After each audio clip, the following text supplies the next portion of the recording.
A minha apresentação tem o título então de Da Galécia a Portugal, o espaço ocidental peninsular em duas crónicas do século XIII. As crónicas do medievo oferecem um conjunto valioso de informações, tanto mais por se tratar de um período do qual não sobreviveu muita documentação. De entre os contributos que se podem retirar,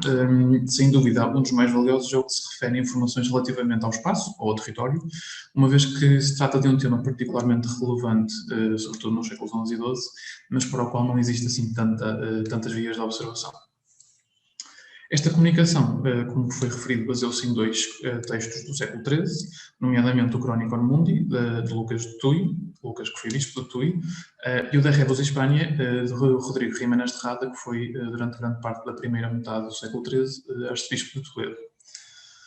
A sua seleção, eu aqui apresento três textos, como vou explicar já à frente, embora sejam apenas dois os selecionados. A sua seleção prende-se, antes de mais, com o facto destas obras pertencerem ao primeiro grande movimento historiográfico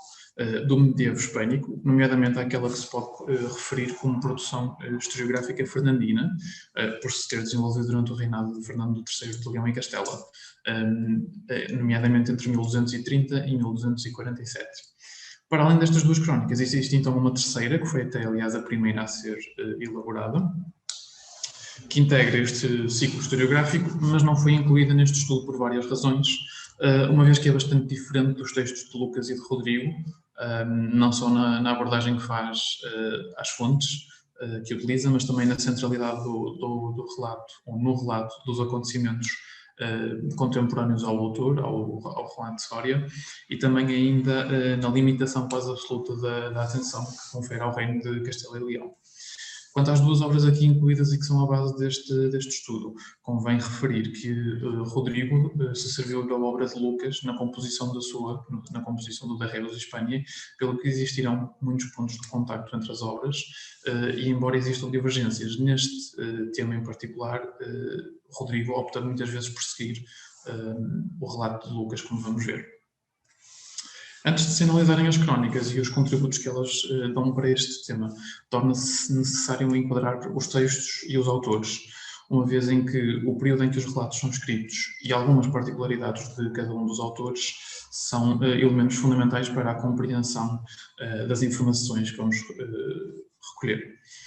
Lucas viria a ser bispo de Tuy entre 1239 e 1249, mas viveu quase toda a sua vida em Leão, ao que se sabe, provavelmente sendo natural da cidade ou das proximidades, e foi cônego durante décadas em Santo Isidoro de Leão. Rodrigo, de quem se sabem mais informações, nasceu no seio de uma família aristocrata navarra, tendo desde cedo frequentado a corte desse reino,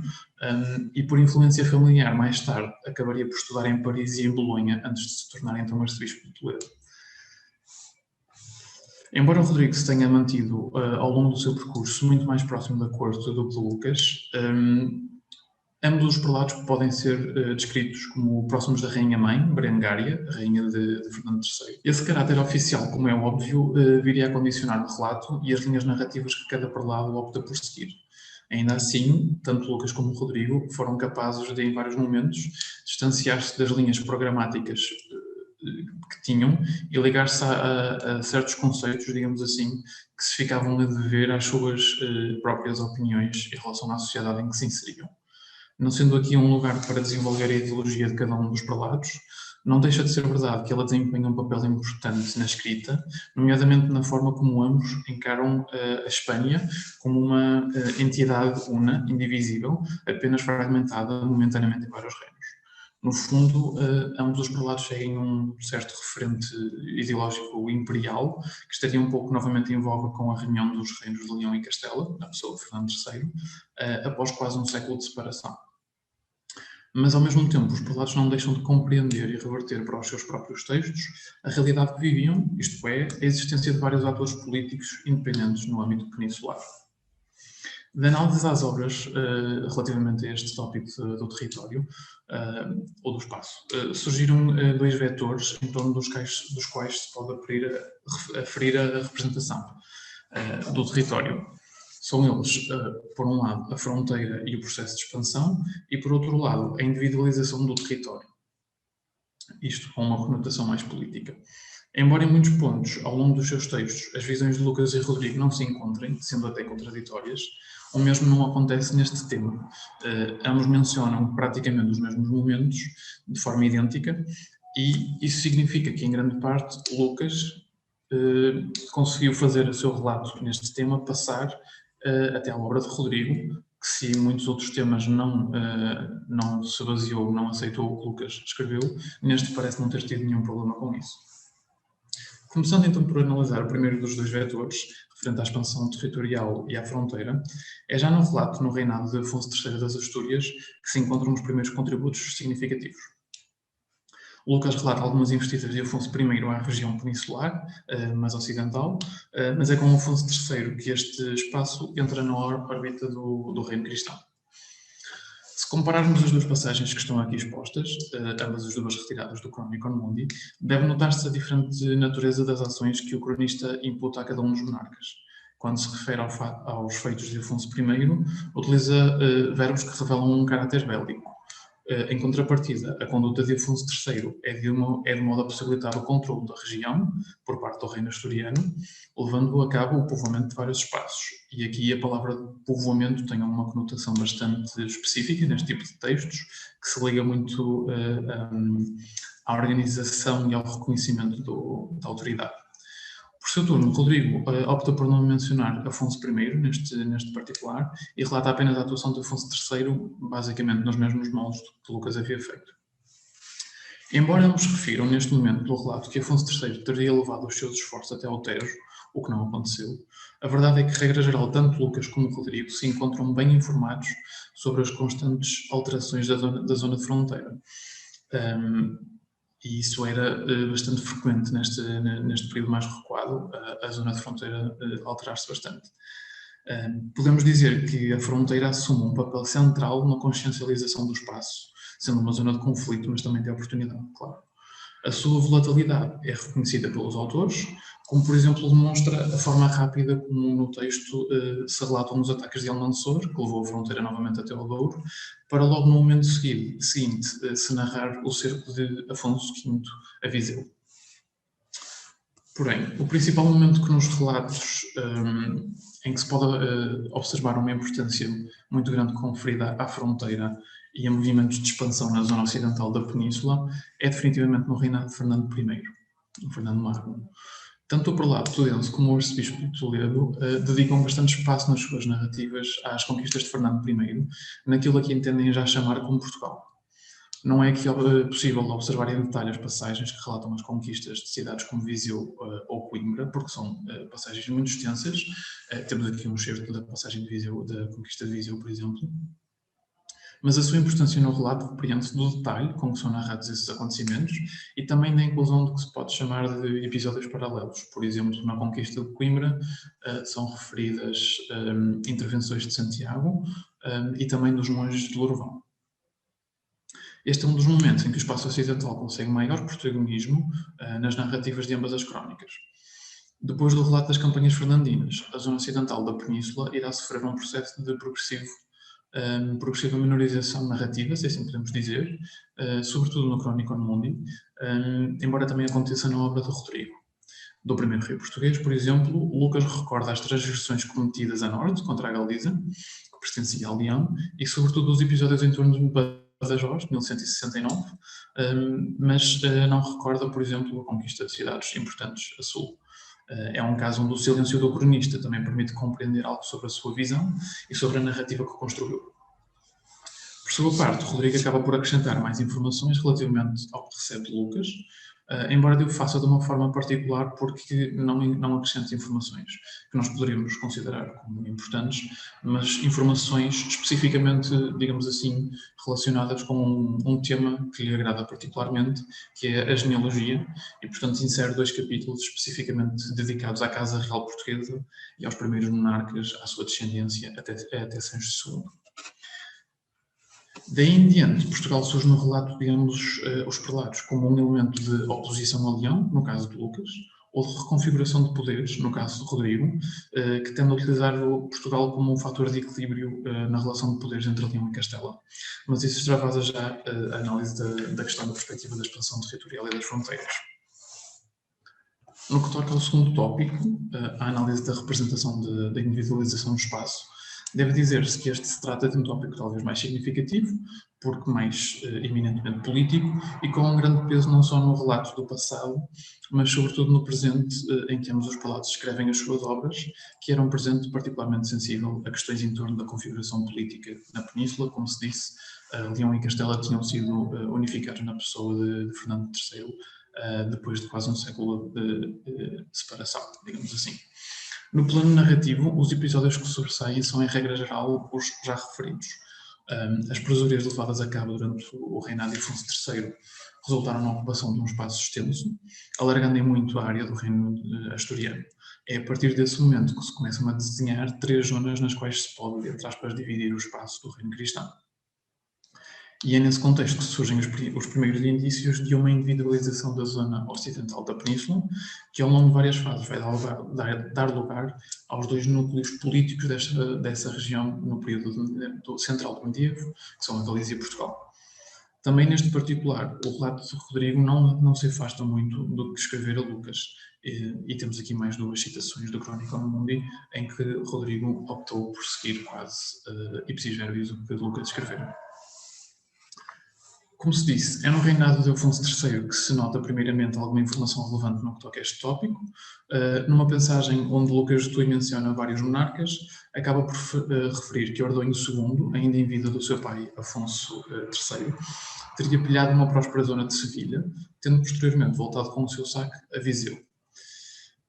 Embora a passagem não diga respeito diretamente à individualização do espaço ocidental, mas antes a uma expedição, a uma típica expedição de razia ao sul muçulmano, ela permite, todavia, compreender a consciência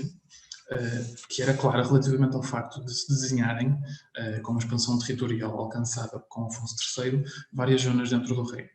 Isto porque os filhos de Afonso III, ainda em vida do próprio monarca, iriam cada um deles, os 3, governar uma dessas regiões. A correspondente à Galiza é neste momento entendida ainda como uma área que abrange o espaço até o sul do Douro, como se pode ver pela menção a Viseu,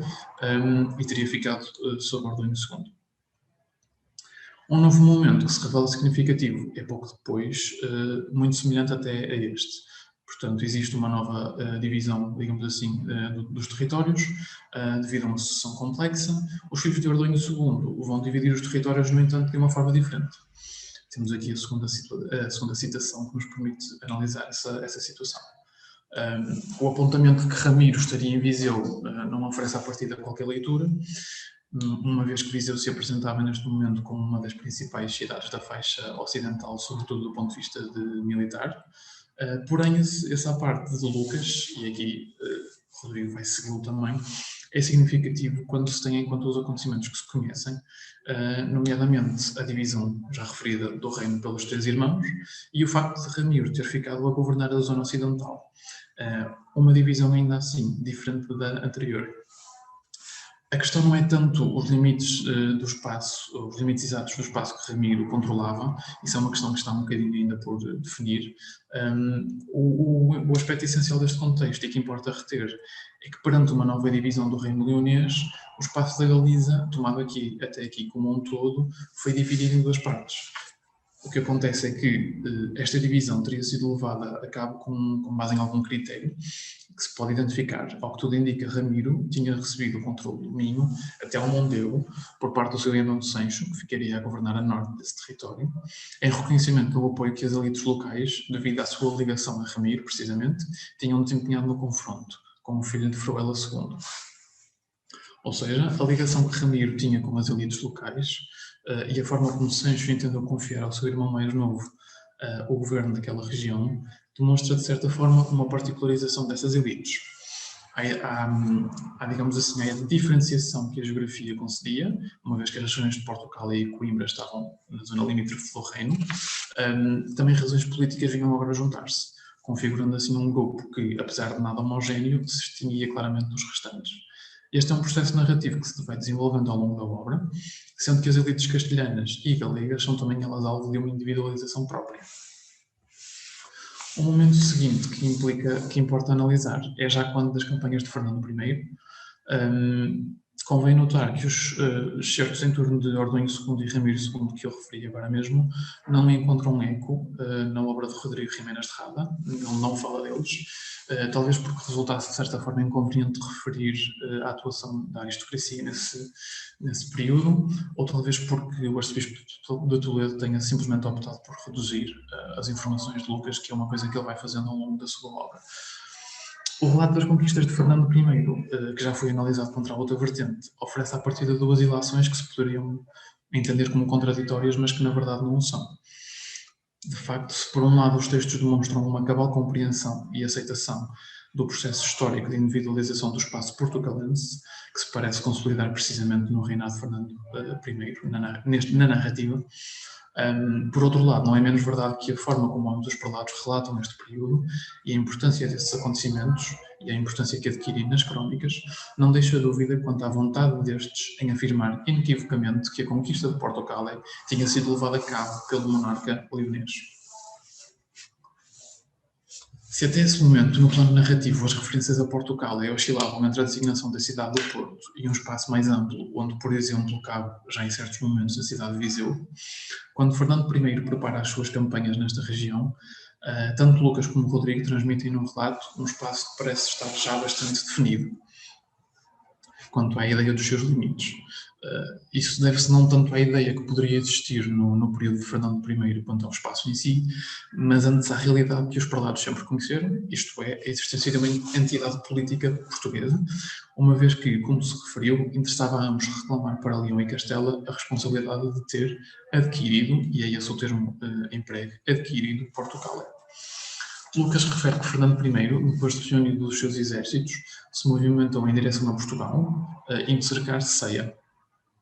Portanto, o bispo tudense concede aqui novamente uma área a Portugal que não pode ser entendida como a de Portugal, ou seja, a cidade ou até mesmo o condado, porque Ceia não pertencia ao condado. Para além disso, Lucas incorpora no seu relato algumas passagens que ajudam a compreender a imagem do espaço que pretende transmitir neste momento. Assim, depois de concluir o longo relato da conquista de Coimbra, termina-o referindo, como podem ver aqui na segunda citação, a questão da expulsão dos sarracenos para lá do Mondego. Portanto, Lucas não hesita em narrar a conquista de Coimbra como um feito que significava que os mouros, entre aspas, tinham sido expulsos de Portugal e, mais ainda, foram afastados para lá do Mondego, que serve aqui como fronteira. O espaço Coimbrão, que outrora fora sede de um condado próprio e que tem alguma individualidade nas narrativas, estava agora no relatar do bispo de Tui sob a designação como um espaço norte, ou seja, sob a designação de Portugal e Portugal. Constata-se assim a evolução da aplicação do termo Portugal, que nesta nova fase de expansão cristã para o sul do Douro avança em conformidade com a fronteira, abarcando num primeiro momento espaços como Viseu e alcançando o Mondego. Ao apresentar os acontecimentos desta forma, concedendo ao espaço uma identidade, numa fase em que ainda não estaria tão claramente esboçado, Lucas procura, mais do que enfatizar a especificidade dessa região, como se disse, enfatizar antes, sim, a ação de Fernando I, e Rodrigo irá seguir o mesmo rumo no seu relato. Por fim, ainda antes das crónicas atingirem a viragem do século XI para o XII, existem mais algumas menções a Portugal, entendido como região, embora tanto no Crónica do Mundo como no do Rebus e Espanha, essas menções, que são semelhantes, procurem de uma forma curiosa uma clara associação desse espaço à Galiza. O processo narrativo no que diz respeito à emergência do espaço portugalense como uma região relativamente bem delimitada nas crónicas encontra-se de certa forma concluída após estes excertos, uma vez que o momento seguinte que surge, que é já o condado confiado a Henrique e Teresa, finalmente reveste o espaço de uma dimensão institucional e, portanto, no plano político, a especificidade via-se assim reconhecida. Ao longo da análise levada a cabo, saltam à vista certas evidências que, pela sua importância e transversalidade, se podem tomar como os traços gerais relativamente a este tópico. Assim, deve primeiramente reconhecer-se o papel secundário que estas que estas zonas têm, que a zona ocidental tem em ambas as crónicas, fruto da visão dos prelados relativamente ao poder peninsular central, Leão ou Castelo, visão essa que acaba por secundarizar todos os restantes reinos, como por exemplo o Aragão. O protagonismo que o Ocidente adquire, por exemplo, a quando das campanhas fernandinas, é esporádico e fica a ver-se, como se disse, à vontade de reclamar a conquista desse território. Ainda que o espaço ocidental seja secundarizado, tal não significa que seja alvo de algum desinteresse. O relato de ambos os prelados está, em regra geral, bem informado e condiz com aquilo que historicamente se conhece. Não se pode deixar de notar que o conhecimento de várias crónicas que lhe eram anteriores e a recolha de informação nas mesmas terá levado a que tanto Lucas como Rodrigo dispusessem de muito material para compor a sua narrativa, e de uma forma relativamente precisa. O aspecto que se diria fundamental relaciona-se com o facto de ambos os cronistas reconhecerem o processo histórico de individualização do espaço e até se reportarem a fatores que podem ser vistos como tendo contribuído para isso, como o caso das elites locais diferenciadas, ou como o avanço da fronteira e a identificação por parte das próprias estruturas régias leonesas da especificidade do processo de expansão nesta região. Também este elemento não é propriamente específico na narrativa de ambos relativamente ao espaço português. Castelo e Aragão são exemplos de espaços que também vêm reconhecida uma individualidade própria, que em nada prejudica o que se pode chamar, digamos assim, o grande esquema político mais ou menos idealizado nas obras, que é a condução da península por um poder supremo imperial e personificado ao tempo por Fernando III, embora essa idealização seja um tanto vaga. Por fim, uma conclusão que se pode definir como mais geral prende-se com a fronteira. A ideia de fronteira, seja interna, político-militar, eclesiástica, há vários exemplos, é fundamental num relato como meio de consciencialização do espaço, algo que não se pode dizer surpreendente, tendo em conta o contexto ibérico em que as obras são produzidas e a particular sensibilidade também que no século III existia, especificamente nas altas estruturas eclesiásticas, nas quais ambos os autores se inserem, quanto à definição dos espaços de cada respectivo poder. E Rodrigo Jiménez de Rada, por exemplo, é paradigmático neste caso. No cômputo geral, ambas as obras representam um exemplo fidedigno daquela que seria a visão das elites políticas de Leão e Castelo, no que diz respeito ao recém-surgido Reino de Portugal e aos processos que tinham levado à sua existência, sem que por isso necessitem de alterar grandemente os sucessos ocorridos. Muito obrigado.